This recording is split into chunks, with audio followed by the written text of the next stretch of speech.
Welcome aboard. It's Captain G with a Turn 9 update.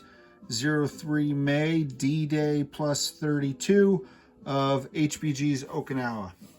So, weather roll was clear again.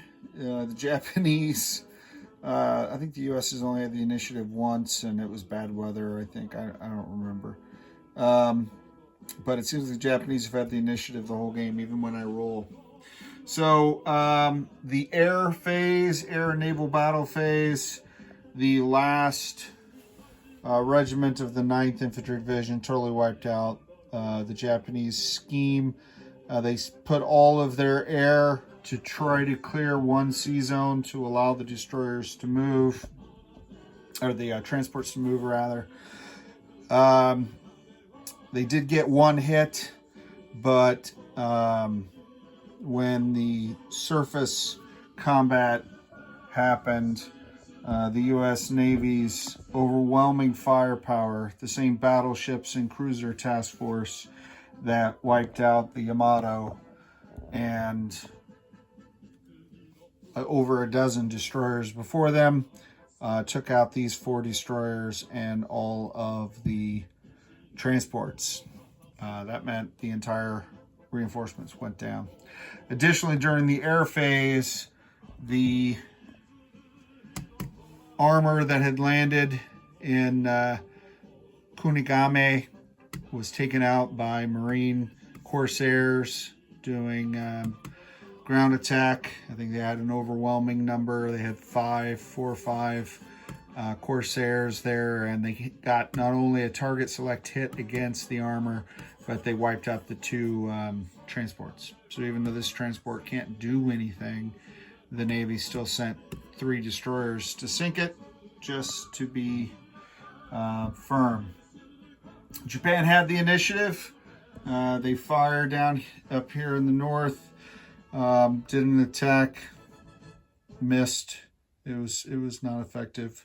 The Marines defended, and then on the Marines' turn, it's down to a commander and an artillery. So that's not much left.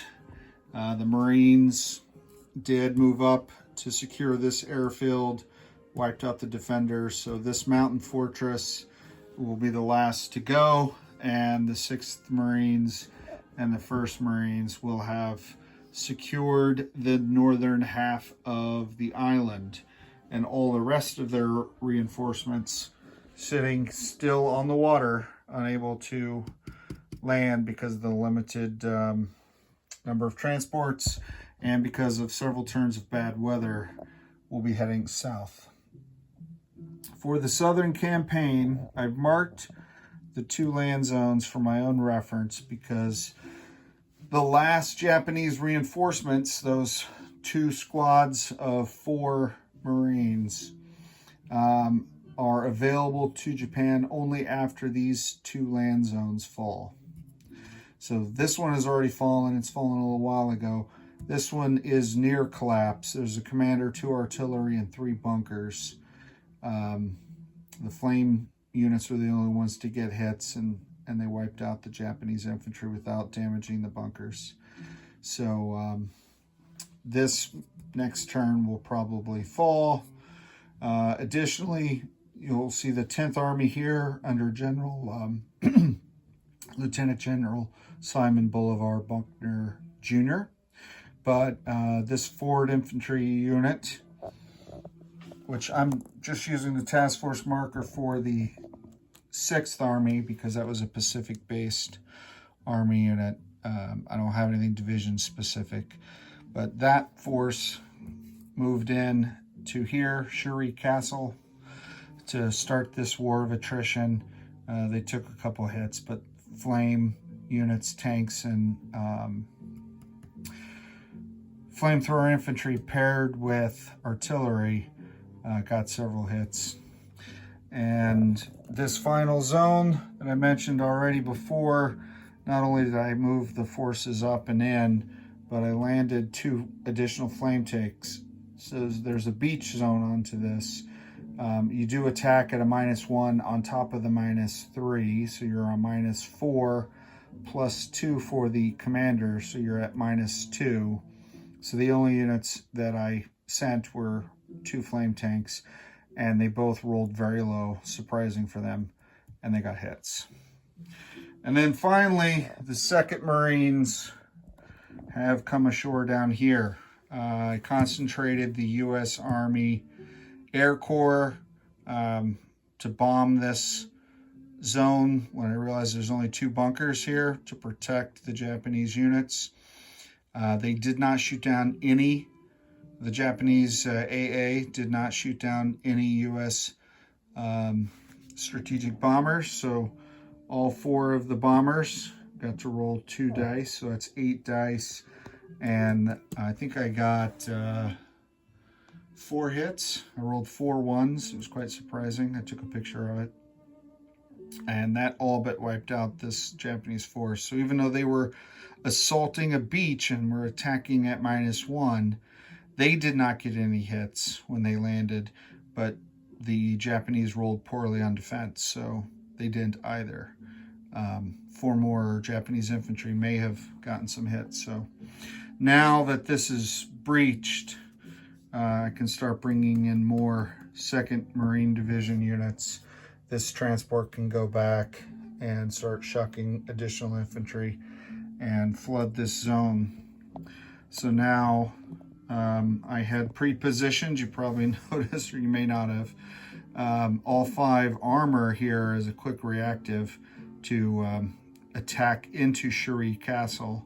But now I may need to turn them around and send them back with some infantry from this zone to secure this this territory back here and stop the 2nd Marines. So I'll have to think about what Japan's going to do. U.S. reinforcements are just another regiment of the 2nd Marines. This is what comes in on turn 10, 11, 12, 13, 14. We bring in the 81st Infantry units. So the tide is definitely turning.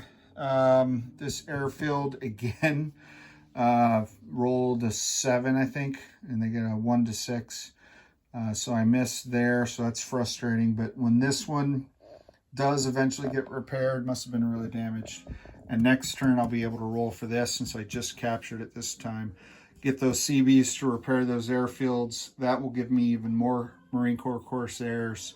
So the U.S. Air Forces are getting stronger, and Japan's down to just the 1 medium bomber.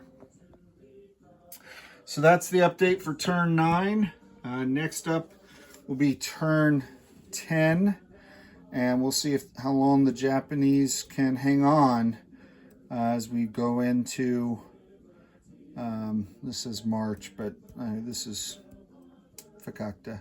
So we'll see turn 11, 12, 13. We'll see how long this runs, but I think the heavy fighting early on in this game is intense, and then at the end it's just a matter of Japan holding off. They do have still, sorry for the motion sickness, they still do have a tremendous defensive force here. Most of these land zones are maxed out with 12 units, and the intent was to continue to funnel units to max strength these, particularly from these green zones, which don't get a reinforcement bonus. But now that the 2nd Marines have landed back here, that was something that Egg and I did not do in our game. We just pushed through this way. But some of the movement rules were different, and it was much more challenging for the U.S. To schlep artillery and infantry. The movement in this game, artillery and infantry can go into a 3 zone as long as they start next to it. So they don't necessarily need these or trucks to schlep them up here, which is nice, because if you wanted to send 6 Marines into a zone, you needed 6 trucks, and that's your 12 units. So 6 combat units, 6 transportation units, or whatever the math was. Maybe it was 4 trucks carrying 8 Marines, whatever the math was. But in the Pacific Command series rules, that's not the case. So I think these guys will hold out for a while. We'll see. They've got to, the U.S. has got to clear all of these zones, including the final victory zones down here and the little village. So they got to clear them all. All right. I think that's it for this one. As I said, next up will be turn 10. This is Captain G, over and out.